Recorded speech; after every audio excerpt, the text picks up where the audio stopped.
আজ যে মুভিটা এক্সপ্লেন করতে যাচ্ছি সেটা দেখার জন্য এখন থেকেই মানসিক প্রস্তুতি নিয়ে নাও, কেননা মুভির শেষটা তোমাকে এমন ভাবে শক দেবে যা তুমি জীবনেও ভুলতে পারবে না। প্রথম দেখে মনে হতে পারে হয়তো কোনো হরর মুভি দেখছো, কিন্তু এই ভূতের পিছনে লুকিয়ে আছে এক ডার্ক রহস্য। গল্পটা হচ্ছে এক লাশ নাকি পায়ে হেঁটে হেঁটে লাশ কাটা ঘর থেকে পালিয়ে গেছে, কিন্তু মরা লাশ কিভাবে এই কাজ করতে পারে তা কারোর মাথাতেই আসছে না। ঠিক এখান থেকেই শুরু হয় দ্য বডি নামের এই লোমহর্ষক মুভিটি। তো চলো আর প্যাচাল না বাড়িয়ে শুরু করা যাক আজকের অসাধারণ থ্রিলার মুভির এক্সপ্লেনেশন। মুভির শুরুতে আমরা অ্যাঞ্জেল নামের একটা ব্যক্তিকে দেখতে পাই। এই সময় অ্যাঞ্জেল কোনো একটা কিছু দেখে ভয় পেয়ে জঙ্গলের রাস্তা দিয়ে দৌড়ে পালিয়ে যাচ্ছিল। এই অ্যাঞ্জেল একটা হসপিটালের মর্গে নাইট গার্ডের কাজ করে। আজ যখনই সে জঙ্গল পার হয়ে রাস্তায় উঠে দৌড় শুরু করলো, ঠিক তখনই একটা গাড়ির সাথে ধাক্কা খেয়ে সে প্রচুর পরিমাণ আহত হয়। ঠিক এরপর আমাদের গল্পের দৃশ্য পরিবর্তন হয়। এরপর স্ক্রিনে আমরা জেমি নামের একজন পুলিশ অফিসারকে দেখতে পাই। জেমি গোসল শেষ করে কেবল ওয়াশরুম থেকে বের হয়েছে, আর ঠিক সেই সময় তার কাছে একটা কল চলে আসে। এই কলের মাধ্যমে তাকে জানানো হয় যে একটা অদ্ভুত ঘটনা ঘটে গেছে আর দ্রুত তাকে সেখানে আসতে হবে। এরপর জিমি তাড়াহুড়ো করে রেডি হয়ে সেই হসপিটালে চলে যায়, যেখানে আহত নাইট গার্ডকে ভর্তি করে রাখা হয়েছিল। হসপিটালে যাওয়ার পর জিমির সাথে আরো একজন পুলিশ অফিসারকে দেখা যায়। এই পুলিশ অফিসারের নাম হলো পাবলো। পাবলো জিমিকে জানায় অ্যাঞ্জেলকে এমন ভাবে আহত করা হয়েছে যে সে এখন কোমাতে আছে। ডাক্তাররাও জানে না যে কখন তার জ্ঞান ফিরবে। পাবলো আরো জানায় যে গাড়ির সাথে অ্যাঞ্জেল ধাক্কা খেয়েছিল সেই গাড়ির ড্রাইভারকেও ধরা হয়েছে, কিন্তু ড্রাইভার জানাচ্ছে যে হঠাৎ অ্যাঞ্জেল তার গাড়ির সামনে চলে আসে আর এতেই এই অ্যাক্সিডেন্টটা ঘটে যায়। এরপর পাবলো এবং জিমির কাছে আরো একটা খবর আসে। এই খবরটা হচ্ছে অ্যাঞ্জেল যে হসপিটালে চাকরি করত সেই হসপিটালের মর্গ থেকে নাকি মাইকা নামের এক মহিলার মৃতদেহ নিখোঁজ হয়ে গেছে। মাইকা একজন খুব সফল ব্যবসায়ী নারী ছিল। কিছুদিন আগে অ্যালেক্স নামের একজন ব্যক্তির সাথে তার বিয়ে হয়। অ্যালেক্স বয়সে মাইকার চেয়ে অনেক ছোটই ছিল। মাইকা কিছুদিন আগে একটা বিজনেস ট্রিপে যায়, আর এই বিজনেস ট্রিপ থেকে আসার পরে তার হঠাৎ করে হার্ট অ্যাটাক হয়। এই হার্ট অ্যাটাক সে আর সার্ভাইভ করতে না পেরে মারা যায়। যাই হোক, তার স্বামী অ্যালেক্স মাইকার ফার্মা কোম্পানির একজন ডিরেক্টর ছিল। মাইকার দু বোন, একজনের নাম গ্লোরিয়া এবং আরেকজনের নাম লুনা। গ্লোরিয়া পেশায় একজন আইনজীবী। তাদের পারিবারিক সহায় সম্পত্তির সকল দেখভাল গ্লোরিয়া নিজেই করে থাকে। এরপর পাবলো এবং জিমি আরো দুজন এজেন্টকে সাথে নিয়ে মর্গের সিকিউরিটি ক্যামেরার ফুটেজ চেক করতে যায়, কিন্তু সেখানে গিয়ে দেখতে পায় যে অনেকগুলো ক্যামেরা থাকা সত্ত্বেও ঘটনার সময় কেবলমাত্র একটা ক্যামেরা কাজ করছিল। আর এই কাণ্ড দেখে তাদের মনে একটা সন্দেহ তৈরি হয়ে যায়। তারা বুঝতে পারে যে নিশ্চয়ই এর পিছনে কোনো রহস্য আছে, যেটা ইঙ্গিত দিচ্ছে যে কেউ হয়তো ইচ্ছে করেই ক্যামেরাগুলো বন্ধ করে রেখেছিল। আর যেই রুম থেকে এই ক্যামেরাগুলো অপারেট করা হতো সেই রুমের দরজাটাও ভিতর থেকে লক করা ছিল। এখন এই দরজাটা খোলার জন্য জেমি আর পাবলো এবার টেকনিশিয়ান ডেকে আনে। এরপর হসপিটালের এক এজেন্ট জেমিকে বলতে শুরু করে যে অ্যাঞ্জেল এখানে 3 বছর ধরে কাজ করত। আজকে হঠাৎ করে অ্যাঞ্জেল রাত 8:30 বাজার সাথে সাথেই দৌড়ে জঙ্গলের রাস্তার দিকে চলে যায়। এরকম আচরণ করতে তাকে কখনো দেখা যায়নি। এছাড়াও তাকে দেখে মনে হচ্ছিল যে সে কিছু একটা দেখে হয়তো ভয় পেয়েছে, তবে সে আসলে কি দেখে ভয় পেয়েছে সেটা কেউই জানে না। এছাড়াও মাইকা নামক সেই মহিলার বডিটা কোথায় গেল সেটাও কেউ ধরে নিতে পারছে না। এবার স্ক্রিনে আবার মাইকার পরিবারকে দেখানো হয়। মাইকার বোন মাইকার কথা মনে করছিল আর অ্যালেক্সকে সান্ত্বনা দেওয়ার চেষ্টা করছিল, কিন্তু অ্যালেক্স জানায় যে সে এখন একটু বাড়িতে একা থাকতে চায়। স্ত্রী মারা যাওয়ার কারণে তার আর কিছু ভালোই লাগছে না। এই কথা শোনার পর মাইকার বোন সেখান থেকে বেরিয়ে পড়ে। এবার মাইকার বোন সেখান থেকে চলে যাওয়ার সাথে সাথেই অ্যালেক্স তার বাইক নিয়ে কার্লা নামের একটা মেয়ের বাড়িতে যায়। এখানে এসে অ্যালেক্স ওই মেয়েটার সাথে ঘনিষ্ঠ সম্পর্কে লিপ্ত হয়ে পড়ে। এরপর তারা একসাথে ওয়াইন খাওয়া শুরু করে এবং এ থেকেই বোঝা যায় যে কার্লা নামক মেয়েটার সাথে তার সম্পর্ক আছে। তারা নিজেদের মধ্যে তখন কথা বলছিল, আর এই সময়টায় অ্যালেক্সের কাছে একটা কল আসে। এবার পুলিশ স্টেশন থেকে তাকে কল করা হয়েছিল। পুলিশরা তাকে কিছু ইনফরমেশনের জন্য ফরেন্সিক সেন্টারে যাওয়ার কথা বলে। এরপর অ্যালেক্স আর কার্লার মধ্যে গোপন কথা বলতে আমরা শুনতে পাই। এখান থেকে আমরা জানতে পারি মাইকাকে মূলত অ্যালেক্স এবং কার্লাই খুন করেছে। এখন হত্যার কারণ তো তোমরা বুঝতেই পারছো। অ্যালেক্স আর কার্লার মধ্যে যে গোপন সম্পর্ক ছিল এটা মাইকা কোনোদিনে মেনে নিতে পারতো না, আর এদিকে তারা চাইছিল একসাথে থাকতে। তাই তারা বুদ্ধি করে মাইকাকেই হত্যা করে বসে। এখন অ্যালেক্সে মনে মনে ভয় পাচ্ছিল যে পুলিশ আসলে কেন তাকে ডাকলো। তারা হয়তো তাকে সন্দেহ করছে, কিন্তু সে আবার যদি না যায় তাহলে পুলিশ আরো তাকে সন্দেহ করবে, যার কারণে সে এবার ফরেন্সিক সেন্টারের দিকে রওনা দেয়। এরপর ফরেনসিক সেন্টারে যাওয়ার পর জিমি অ্যালেক্সকে জানায় যে মাইকার বডিটা হঠাৎ করে গায়েব হয়ে গেছে। কিন্তু কথা হচ্ছে এটা কোনো হিউম্যান ট্রাফিকিং এর কেস নয়, কারণ মধ্যবয়সী কোনো নারীর বডি তারা চুরি করে না। হতে পারে এটা এমন কেউ করেছে যার সাথে তার পার্সোনাল শত্রুতা আছে। তাই জিমি অ্যালেক্সকে জিজ্ঞেস করে যে তাদের কোনো শত্রু আছে কিনা, কিন্তু অ্যালেক্স জানায় তাদের কোনো শত্রুই নেই। এবার মাইকার বোন গ্লোরিয়া পুলিশদের কাছে কিছু ডকুমেন্ট পাঠিয়েছে যেটা এখনো পর্যন্ত পুলিশরা খুলে দেখেনি। তারপর জেমি অ্যালেক্সকে বলে তারা তার বাসায় গিয়েছিল, কিন্তু সেখানে গিয়ে তাকে পাওয়া যায়নি বিধায় তার ফোন নম্বরে তাকে কল করা হয়েছে। এবার অ্যালেক্স জানায় যে সে বাইরে গিয়েছিল কারণ তার মাথা ব্যথার পেন কিলার কিনতে। যাই হোক, এরপরে জিমি একটা কাজে অফিসের বাইরে চলে আসে, আর তখনই অ্যালেক্স কার্লাকে কল করে বসে। এবার তারা অ্যাঞ্জেল নামে সেই গার্ডের উপরে নজর রাখতে বলে যে কিনা এই মুহূর্তে হসপিটালে ভর্তি ছিল। এরপর আমরা পুলিশ স্টেশনে ডাক্তার সিলভিয়াকে দেখতে পাই। ডক্টর সিলভিয়া অ্যালেক্সকে কিছু জিজ্ঞাসাবাদ করছিল। সে জিজ্ঞেস করে যে মাইকার হার্ট অ্যাটাক হওয়ার পিছনে কি কারণ হতে পারে। তখন অ্যালেক্স জানায় যে মাইকার ফ্লাইটে উঠতে অনেক ভয় লাগতো, আর হার্ট অ্যাটাকের আগে সে একটা বিজনেস ট্রিপ শেষে ফ্লাইটে করে এসেছিল। এখন হতে পারে সেই ভয় থেকে হয়তো তার হার্ট অ্যাটাক হয়েছে। তখন সিলভিয়া জানায় আসলে এটা বোঝা একটু কষ্টকর যে মাইকা হার্ট অ্যাটাকে মরেছে নাকি অন্য কিছুতে, কারণ এখনো পর্যন্ত তার পোস্টমর্টম রিপোর্টই হয়নি, আর তার উপরে তার বডিটাও গায়েব। এমনও হতে পারে যে সে মারাই যায়নি। তখন সিলভিয়া জিমির কাছে যায় আর গিয়ে বলে যে মেডিকেল টার্মে এমন একটা কন্ডিশন আছে যেখানে মানুষের শরীর একেবারে মৃত মানুষের মতো হয়ে যেতে পারে। তাকে দেখলে মনে হবে যে সে মারা গেছে, তার পুরো শরীর অবশ হয়ে যাবে, কিন্তু কিছুক্ষণ পরে আবারও সেটা ঠিক হয়ে যেতে পারে। তবে কথা হলো যদি সে হঠাৎ করে বেঁচে ওঠে তাহলে ট্রিটমেন্ট না নিয়ে সে কেন গায়েব হয়ে গেল। এরপর জিমি আর পাবলো দূর থেকে এক্সেলের দিকে তাকায় আর বলে একে দেখে মনে হচ্ছে না যে এর মনের মধ্যে তার স্ত্রী মারা যাওয়ার জন্য কোনো কষ্ট আছে। এরপর অ্যালেক্স ফরেনসিক এক লকার রুমে যায় আর সেখানে গিয়ে মাইকার কিছু জিনিসপত্রের সাথে একটা THP-16 নামে লিকুইড দেখতে পায়। তবে এই লিকুইডটা দেখার পরে হঠাৎ তার মনে কিছু একটা চলতে থাকে। তখন সে হঠাৎ মনে করতে থাকে যে এই লিকুইডটাই ওয়াইনের সাথে মিশিয়ে অ্যালেক্স মাইকাকে খাওয়াতো। এরপর আমরা একটি ফ্ল্যাশব্যাক দেখতে পাই। অ্যালেক্স ওয়াইনের সাথে সেদিন মাইকাকে এই লিকুইড খাইয়েছিল। এরপর সে মাইকাকে একসাথে ডিনার করার কথা বলে। মাইকা তখন অ্যালেক্সের সামনে একটা কল করে তাদের অফিসে আর বলে অ্যালেক্সকে যেন ডিরেক্টরের পদ থেকে বহিষ্কার করা হয়। এখন এই কথাটা শোনার পর অ্যালেক্স কান্না করা শুরু করে। তখন মাইকা হাসি দিয়ে বলে আরে বোকা, আমি তো মজা করছিলাম। আসলে মাইকা সবসময় মানুষকে ভয় দেখাতে পছন্দ করত। আর এরপরেই ঠিক ঘটনাটা আবার বর্তমানে চলে আসে। এবার পুলিশেরা লকারের সামনে এসে দেখে যে অ্যালেক্স লকারে মাইকার জিনিসপত্র ধরছিল। তাই পুলিশ অফিসার জেমি তখন লকার চেক করে দেখে যে মাইকার ফোন সেখান থেকে গায়েব হয়ে গেছে। তাই তারা সন্দেহ করতে থাকে যে অ্যালেক্সই হয়তো মাইকার ফোন চুরি করতে এখানে এসেছিল যাতে প্রমাণ লোপাট করতে তার সুবিধা হয়। এরপর পুলিশেরা তাকে ধরে চেক করা শুরু করে আর চেক করে তারা কোনো ফোন না পেলেও সে লিকুইড THP-16 খুঁজে পায়। এইটা দেখে পুলিশরা জানতে যায় যে এটা তার কাছে কেন এসেছে। জবাবে সে জানায় যে এই মেডিসিনটা নিচে পড়েছিল দেখে সে কুড়িয়ে পকেটে নিয়েছিল। এই মেডিসিনটা তাদের কোম্পানিতে তৈরি হয়। এই সব কথাবার্তার মাঝে এরপর অ্যালেক্সের কাছে কার্লার কল আসে। এখানে কার্লা জানায় যে সেই নাইট গার্ডটা এখনো কোমাতেই আছে আর এই কথা বলে সে ফোনটা কেটে দেয়। তারপর জিমি জিজ্ঞেস করে যে কে তাকে ফোন করেছিল। জবাবে অ্যালেক্স বলে যে তার বোন ফোন করেছে। যাই হোক, এরপর অ্যালেক্সের কাছে কেউ একটা ইনভেলপ পাঠায় যেখানে লেখা ছিল যে I close my eyes and you are still with me. এরপর ঘটনা আবারও ফ্ল্যাশব্যাকে চলে যায় যেখানে মাইকা খুব সুন্দর করে সেজে তার আলিশান বাড়িতে অ্যালেক্সের জন্য অপেক্ষা করছিল। তবে সেই সময়টাতে ব্যাকগ্রাউন্ডে একটা দুঃখের গান বাজছিল, কিন্তু দেখা যায় যে অ্যালেক্স অনেক দেরি করে বাড়িতে ফিরে এসেছে।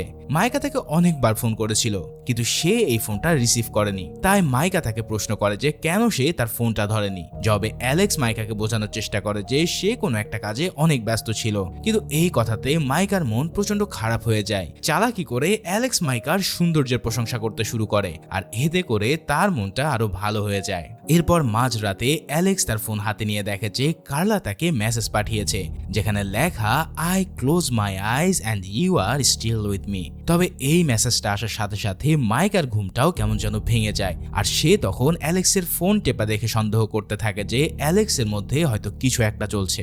এরপর ঘটনা আবারও বর্তমানে চলে আসে যেখানে দেখা যায় অ্যালেক্স এনভেলপটি টুকরো টুকরো করে বাথরুমের কমোডে ফেলে দেওয়ার চেষ্টা করছে, কিন্তু সেই মুহূর্তে বাথরুমের ফ্ল্যাশ কাজ করছিল না। আর ঠিক তখনই সেখানে চলে আসে পুলিশ পাবেলো। পাবলোকে দেখার সাথে সাথে অ্যালেক্স সেই কাগজের টুকরাটি চিবিয়ে খেয়ে ফেলতে থাকে যাতে পুলিশের হাতে সে ধরা না পড়ে। এরই মধ্যে টেকনিশিয়ানরা সিকিউরিটি রুমের পাসওয়ার্ড হ্যাক করে লক খুলে ফেলে এবং দেখতে চায় যে কেন এই 3টা ক্যামেরা সেদিন অফ ছিল। এবার তারা ভিতরে ঢুকে বুঝতে পারে যে কেউ একজন এর আগেও এখানে প্রবেশ করেছে, আর সেই লোকটা চলে যাওয়ার সময় একটা পাসওয়ার্ড দিয়ে রুমটা লক করে যায়। মূলত সেই ব্যক্তিটা এখানকার সকল ক্যামেরাগুলো বন্ধ করে রেখেছিল, আর এটাও হতে পারে যে মাইকার বডিটাও হয়তো সেই নিয়ে গেছে। এরপর স্ক্রিনে জঙ্গলে এক জোড়া পায়ের ছাপ দেখতে পাওয়া যায়। এদিকে জিম অ্যালেক্সকে প্রশ্ন করছে যে 20 মার্চ 2012-তে তারা কোথায় ছিল, কারণ সিকিউরিটি রুমে যে পাসওয়ার্ডটি দেওয়া ছিল সেটা ছিল 20/2012। তাই জেমি জানতে চায় যে এই দিন তাদের কোনো কিছু হয়েছিল কিনা বা এই দিনে তাদের সাথে কারো কিছু সম্পর্ক আছে কিনা। এরপর ঘটনা আবারও ফ্ল্যাশব্যাকে চলে যায়। এখানে দেখা যায় যে অ্যালেক্স এই সেম পাসওয়ার্ড তার কোম্পানির সিকিউরিটি রুমে দিয়ে রেখেছিল, আর এই পাসওয়ার্ড টিপে ভিতরে গিয়ে সে TH16 এর স্যাম্পল চেক করে। আর তখনই সেখানে মাইকা চলে আসে। এখানে মাইকা তাকে প্রশ্ন করে যে সে সবকিছুতে এই একই পাসওয়ার্ড কেন দেয়। তখন অ্যালেক্স জানায় যে এই তারিখটা মনে রাখতে তার খুব সহজ হয়। এরপর ঘটনা আবারও বর্তমানে চলে আসলে দেখা যায় জিম অ্যালেক্সের কাছে তার জুতোর সাইজ জিজ্ঞেস করছে। তখন অ্যালেক্স বলে যে তার জুতোর সাইজ 42। এরপর হঠাৎ করে কেন যেন সেখানকার ফায়ার অ্যালার্ম চালু হয়ে যেয়ে চারিদিক থেকে পানি বের হতে থাকে। এটা দেখে সবাই মনে করতে থাকে যে তাদের বিল্ডিং এ হয়তো আগুন লেগেছে, তাই সবাই সেখান থেকে ছুটে বের হতে শুরু করে। কিন্তু অ্যালেক্স সেখানে কেন যেন ঠায় দাঁড়িয়ে থাকে, আর এই সময় সে কার্লাকে ফোন করে বসে। কল করে সে কার্লাকে বলে যে মাইকা হয়তো এখনো বেঁচে আছে, আর সে বেঁচে থেকেই এই সব কিছু করছে। তখন কার্লা অ্যালেক্সকে বলে যে তুমি প্লিজ মাইকার সম্পত্তির লোভ ছেড়ে দিয়ে আমার কাছে চলে আসো। আর ঠিক তখনই পিছন থেকে জিমি চলে আসে। জিমি ওকে জিজ্ঞেস করে যে সে কাকে কল করেছিল।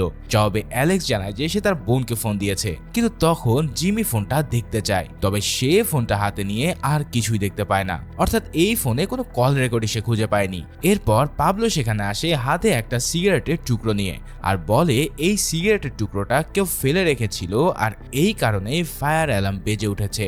এখন পাবলো মনে করতে থাকে যে অ্যালেক্সই হয়তো এই সিগারেট খেয়ে এখানে ফেলে রেখেছে। এদিকে অ্যালেক্সের কাছে পাওয়া লিকুইড নিয়ে পাবলো রিসার্চ করে জানতে পেরেছে এটা এমন একটা লিকুইড যেটা 7 ঘন্টার মধ্যে একটা মানুষের হার্ট অ্যাটাক করে দিতে পারে। এই কথা শোনার সাথে সাথে জেমি এবার সিদ্ধান্ত নেয় অ্যালেক্সকে আটক করতে, আর সে সবাইকে জানিয়ে দেয় যে অ্যালেক্সকে যেন আটক করা হয়। এরপর তারা তাকে একটা রুমে আটকে ফেলে এবং তাকে যেই রুমে আটকানো হয়েছিল সেই রুমে একটা জানালা ছিল। এখন এই জানালার সামনে একটা ওয়াইনের গ্লাস দেখা যায়, আর এই সময় পিছন থেকে এসে মাইকা বলতে শুরু করে টুনাইট উইল বি মাইন। আর তখনই অ্যালেক্সের ঘুম ভেঙে যায়, অর্থাৎ এই সব কিছুই অ্যালেক্স স্বপ্নে দেখছিল। যাক, স্বপ্ন ভাঙার সাথে সাথে সে সেই স্যাড গানটা শুনতে পায় যেটা মাইকা শুনতো। এই গান শোনার পর সে সামনের দিকে আগাতে আগাতে একটা রুমে চলে যায়, আর এই রুমে এসে দেখতে পায় সেখানে অনেকগুলো লাশ পড়ে আছে। এই লাশগুলোর মধ্যে একটা বডির থেকে সে একটা মোবাইল পায়, আর মোবাইলের পিছনে জেভিয়ার অ্যালোনসো নামের একটা ট্যাগ লাগানো ছিল। তবে সেই মোবাইলটা সে যখন হাতে নেয় তখন সাথে সাথে সে দেখতে পায় মাইকার কল এসেছে সেখানে। এবার সেই কলটা ধরার সাথে সাথে সে কান্নার আওয়াজ শুনতে পায়। এখন মনে হচ্ছিল যে ওপাশ থেকে কোনো একটা মহিলা কান্না করছে। তারপর সে মোবাইলটা চেক করে এবং দেখে যে মোবাইলটিতে শুধু একটা নাম্বারই ছিল, যেটা মাইকা দিয়ে সেভ করা। সে যখন আবারও ওই নাম্বারে কল দেয় তখন আরবেস্কো নামের এক রেস্টুরেন্টের কর্মচারী পেট্রোসিয়া সে কলটা ধরে। আর তখনই অ্যালেক্সের একটা কথা মনে পড়ে যায়। মাইকা তার বিজনেসের একটি কন্ট্রাক্ট সাইনের কারণে তারা এই রেস্টুরেন্টে গিয়েছিল সেলিব্রেট করতে। এখানে মাইকা তার সাথে একজনকে পরিচয় করিয়ে দিয়েছিল যার নাম ছিল জেভিয়ার অ্যালোনসো। মাইকা তখন বলেছিল যে এই ব্যক্তিটা তার সাইকিয়াট্রিস্ট, আর সেখানে মাইকা অ্যালেক্সকে তার সাথে বিজনেসের কাজে এলেতে যেতে বলে, কিন্তু অ্যালেক্স জানিয়ে দেয় যে সে যাবে না। আর তারপরে আবারও ঘটনা বর্তমানে চলে আসে। এবার অ্যালেক্স কার্লাকে কল দেয় এবং বলে যে জেভিয়ার নামের লোকটার ব্যাপারে কিছুটা খোঁজ নিতে। আর এরপরে আমরা স্ক্রিনের সামনে দেখতে পাই বাইরে জিমি মন খারাপ করে দাঁড়িয়েছিল। সে তার স্ত্রী এবং সন্তানের কথা তখন মনে করছিল। আসলে একটা অ্যাক্সিডেন্টে সে তার স্ত্রীকে হারিয়েছে। তার স্ত্রী মারা যাওয়ার পর ডক্টর সিলভিয়ায় তার স্ত্রীর পোস্টমর্টম করেছিল, আর এগুলো মনে করতে করতে তার মন প্রচন্ড খারাপ হয়ে যায়। এরপর সে অ্যালেক্সকে আবারও ডেকে আনে, আর এবার তাকে পুরো সত্যিটা বলতে বলে, কারণ জেমি সন্দেহ হয় যে মাইকার বডি অ্যালেক্সই চুরি করেছে। কিন্তু অ্যালেক্স এসব শুনে বলে যে সে এমন কাজ কেন করবে, আর যদি সে বডি চুরিই করতো তাহলে সে পালিয়ে যেত। এছাড়াও অ্যালেক্স আরও জানায় যে সে তাকে কোনোভাবে হত্যা করেনি। 2 বছর আগেই মাইকার হঠাৎ বুকের ব্যথা শুরু হয়, আর এই ব্যথা মাঝে মাঝেই হতো। তখন জেমি অ্যালেক্সকে মাইকার বুকের ব্যথার ওষুধগুলো দেখাতে বললে অ্যালেক্সের কাছে কোনো উত্তরই ছিল না। আর উত্তর থাকবে কি করে, সে তো এতক্ষণ ধরে মিথ্যে কথা বলছিল। যাক, এদিকে অ্যালেক্সের সাথে জেমি যেসব কথা বলেছিল সে সব কিছুই সে রেকর্ড করে নেয়। এরপর জেমি অ্যালেক্সকে একটা ডকুমেন্ট দেখায় যেটা মাইকার বোন তাকে পাঠিয়েছিল।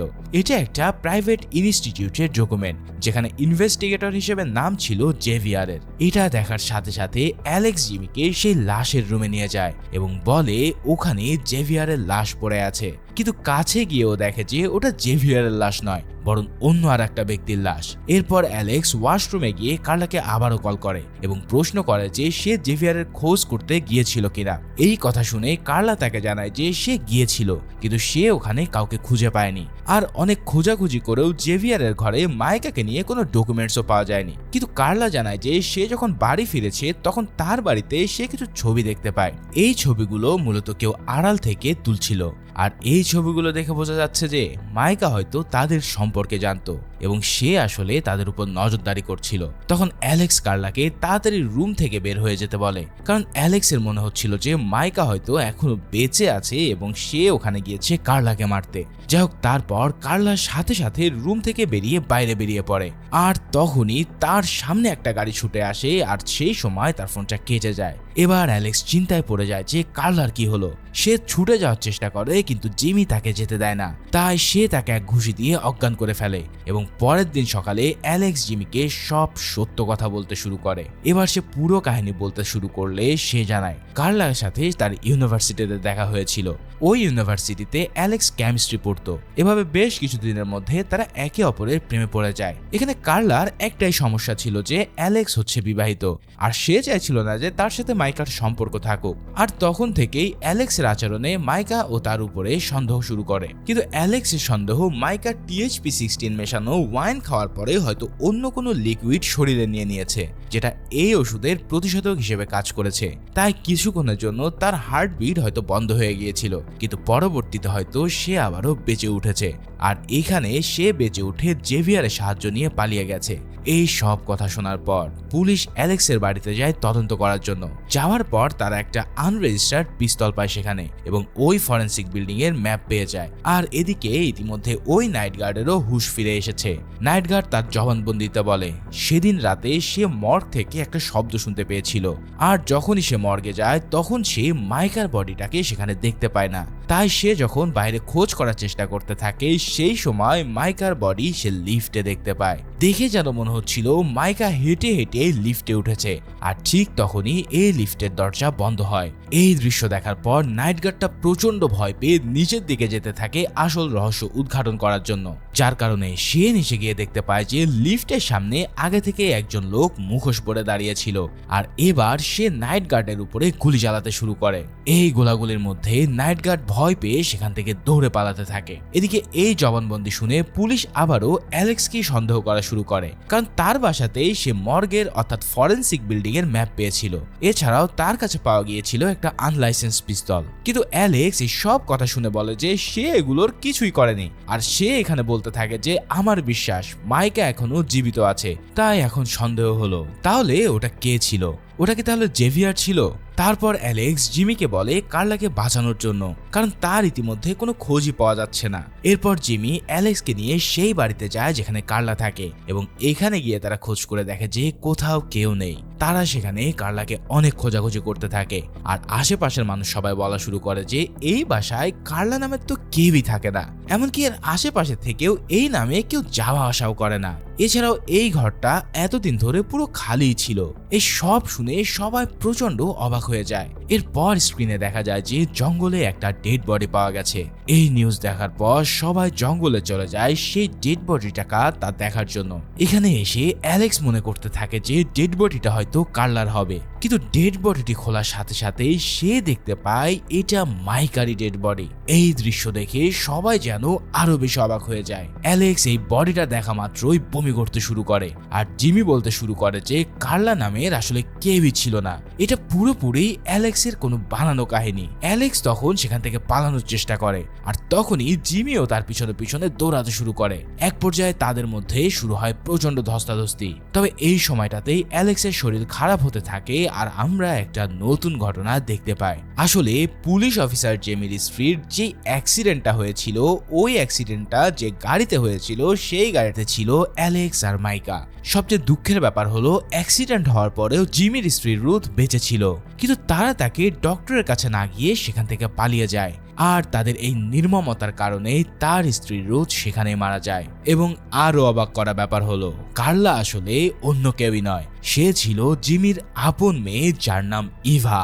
ভাইরে ভাই, জাস্ট চিন্তা করো কি লেভেলের টুইস্ট হলে এই পর্যায়ে এসে এমন কাহিনী ঘটতে পারে। আসলে যখন অ্যাক্সিডেন্টটা হয় তখন ইভা অনেক ছোট ছিল, কিন্তু সে তখন মাইকার গাড়ির প্লেট নাম্বারটা মনে রেখেছিল।